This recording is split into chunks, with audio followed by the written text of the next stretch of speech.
করিস না, হয় ওই টাকা দিয়ে ইট নিবু, তাহলে তুই যা তো বাবা, মোর সময় নষ্ট করিস না। দাম দামে তো বনে না ইটের, দেখি মালিকের সাথে কথা কয় দেখি কত করি আর হাজার চায়। চাচা আসসালামু আলাইকুম। ওয়ালাইকুম আসসালাম।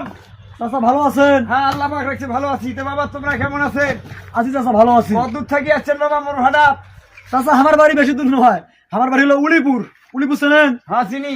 চাচা তো ইট কত করে বাস বানিয়েছেন? বাবা ইটের তো অনেক কয় প্রকার দাম, 1 নাম্বার 2 নাম্বার 3 নাম্বার আছে। এই যে দেখ, এই যে ইটটা 1 নাম্বার, হ্যাঁ। 16,000 টাকা হাজার। এই যে এটা 12,000 টাকা হাজার। ওই যে উপরে যে উঠে দেখা যায় ওইটা 11,000 টাকা হাজার। এভাবেই বেসবা নাকছি এবং চলছে আমার ভাড়া ইনশাআল্লাহ। চাচা কথা হলো কি, মানে আমরা বাড়ির কাম ধরছি, বেশি ইট লাগবে নয়, 1,000-2 ইট লাগবে। হ্যাঁ 1 নাম্বার ইটের হাজার ছিলেন 16,000 টাকা করি। 16,000 টাকা করি। বাবা এখন রাখা যাবে কত কত দেখি? এ বাবা যেটা তুমি কইছ ওটা 16,000, ওটা 1 নাম্বার ফার্স্ট ক্লাস ইট। এটা দিয়ে বাড়ি ঘর করা কোনো সমস্যা নাই। সেটাও তো বুঝলেন চাচা, আরো তো মানুষের ভাড়া আছে, সেটা তো দেখি এলাম। তোমরা তো চাপা দেখছেন 1,000 ইটের দাম 16,000 টাকা, 12,000 টাকার ইট 16,000 টাকার দাম চাপাইছেন, এটা কোনো বাজার আছে হে? এই বাবা তুই আদার ব্যাপারী হয়া জাহাজের খবর নিবে রাখছিস, তুই তো ইট কিনবে আসিস নাই। মোর সাথে মনে হয় টাউটামো করবে রাখছিস।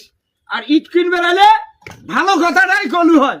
আরে চাচা আমরা তো ইট কিনবার জন্য আসছি। যদি সেটাই তোর মনে হয় তাহলে 12,000 টাকার ইট মুই নাকি 16,000 টাকা চান। তুই দেশের খবর রাখছিস, কামলার দাম কত, মাটি পর্যন্ত কিনিয়ে নিয়ে ইট বানান আগে, তোর ডিজেলের দাম কত, ট্রাক ভাড়া কত, এগুলো হিসাব করছিস? আরে চাচা তোমরা এত কথা ধার দিবেন এসেন কে? তোমার মাটির দাম কত, তোমার কয়লার দাম কত, ডিজেলের দাম কত, ওগুলো কথা কি মুই শুনি মোর লাভ আছে? মুই ইট কিনবে আসছো, তোমার সাথে দাম করি মুই ইট নেম। তোমরা যা চাইবেন আকাশ পাতাল দাম, সেটা দিয়ে আমি কিনি নেন। তুই কি মোর ভাড়াত ইট বলি আসছিস নে চাউলেসি করবে রাখছিস? হ্যাঁ এই একটা বাড়ি করবে ধরি দেখ কত টাকা লাগে। এখন যদি তুই ইট নেস যে দাম কইছ ওই দামে নে, আর না নাইস মুখ জব্দ করিস না। মোর কিন্তু মাথা ইলুমিলু লাগাইছে। তুই মোর সাথে আর না বেশি উত্তেজনা করিস না, হয় ওই টাকা দিয়ে ইট নিবু, তাহলে তুই যা তো বাবা, মোর সময় নষ্ট করিস না, মুখ জব্দ করিস না। চাচা শোনো একটা কথা কম, আরে ক, শোনেন না কে? ক।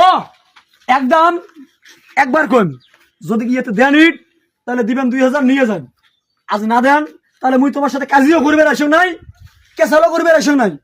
টাকা দিয়ে মাল কিনিম, তোরা মাল বিক্রি করবেন, মুই তোমার সাথে কোনো বাতি ফেলা পারবে না। ইটের দাম দেন 13,000 টাকা, এলা ইট দিবেন। যদি দেন নাও বাইনা নাও, কালকে গাড়ি আসি আজরে নিয়ে যাবে, বাইনা নাও, ধরো বাইনা নাও।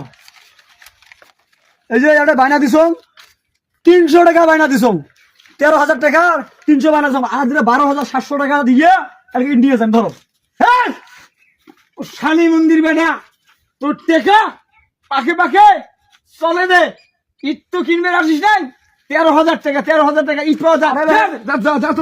আসলে এই জন্য তো তোমার ভাড়ার ইট এই দেখেন না, নষ্ট হয়েছে। মানুষ এমনি কয় নাই ইট ব্যবসা শুরু করেন নাই তোমরা, তুই যা। আসলে ব্যবসা নষ্ট করবে না। তোর মতন লাখ লাখ কাস্টমার মোর আছে, তুই যা। আমারও ভাড়া আছে ইটের, যা, যা। তোমার ইট তোমরা ধুয়ে বানিয়ে তুই 5.5 সাড়ে থাকি কম দামে কিনে আনি বাড়ি করিস, তোর ভাড়া আসিস না কোনোদিন দিন দেখো না তো।